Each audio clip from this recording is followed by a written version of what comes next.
Okay. Yeah. Do you want us to introduce ourselves? Yeah, that'd be Okay. awesome. Do you want to introduce yourself, or do you want me to? Okay, we got to pull this together.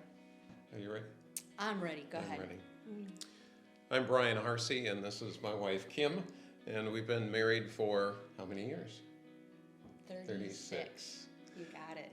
And we've been in Traverse City for 30 years and been able to be a part of the East Bay Calvary Church since then. And sharing our personal testimony, I was born and raised in southern Minnesota on a farm, dairy farm, and Kim was raised in southern Michigan. And when I was 7 years old, I accepted Christ as my personal Savior. And it was through a good news club that was coming into our church in a small rural community in southern Minnesota. And years later, I was going through some of my items and I found the New Testament that they gave me. And it was written down that I accepted the Lord April 3rd, 1969. On a Thursday. On a Good Thursday. day. Yeah. I accepted Christ too when I was 5 years old. And I understood the gospel. It was a Friday. I remember that for me because we've shared our days and how specific we can be and how real that moment was. But I was at a backyard Bible club. I remember even at a young age that I understood that Jesus Christ died on the cross for my sins and that he wanted me to live in heaven with him someday. I used to think that the gospel was, yes, my ticket to heaven, but I didn't understand fully what we have talked about now, even within like the last year of our lives, how the gospel is the center of our life. It's the core of our life. It's the power of God. The gospel is for the believer and the unbeliever because it is the power that I have to live out what I could never do in my own strength. The incredible part about the gospel is that we know the gospel is true because it gives us life every day. It gives us encouragement every day. It gives us evidence that God is in touch with us every day. We have gone through trials as individuals and as a family. When I was 7 years old, I fell down a hay chute 22 feet, head first, hit bare concrete. And to survive that, the doctors didn't know how I survived or why I survived. We have a shadow box downstairs, and you had brought this up. We have articles in our shadow box downstairs, everything from a little yellow Matchbox Vega, am I saying that correctly, car, that Brian had an accident in high school. This is when he fell down the hay chute, and our children, when they were young, would go and get these. And they would crawl up on Brian's lap and they would say, Daddy, tell us the story about, and then whatever article they had in their hand, Brian would tell the story.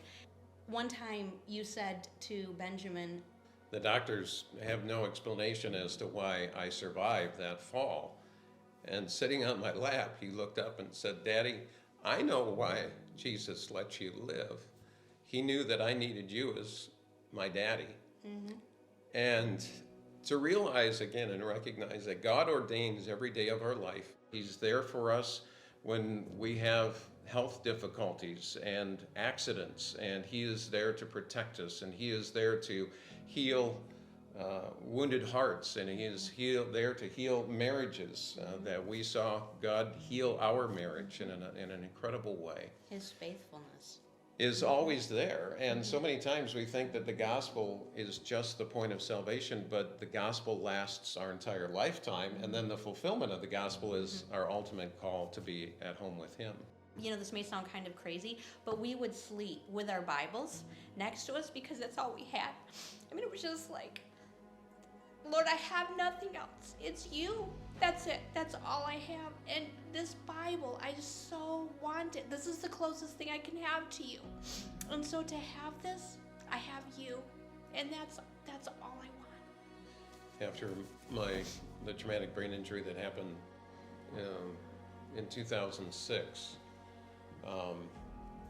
I was out of commission, basically.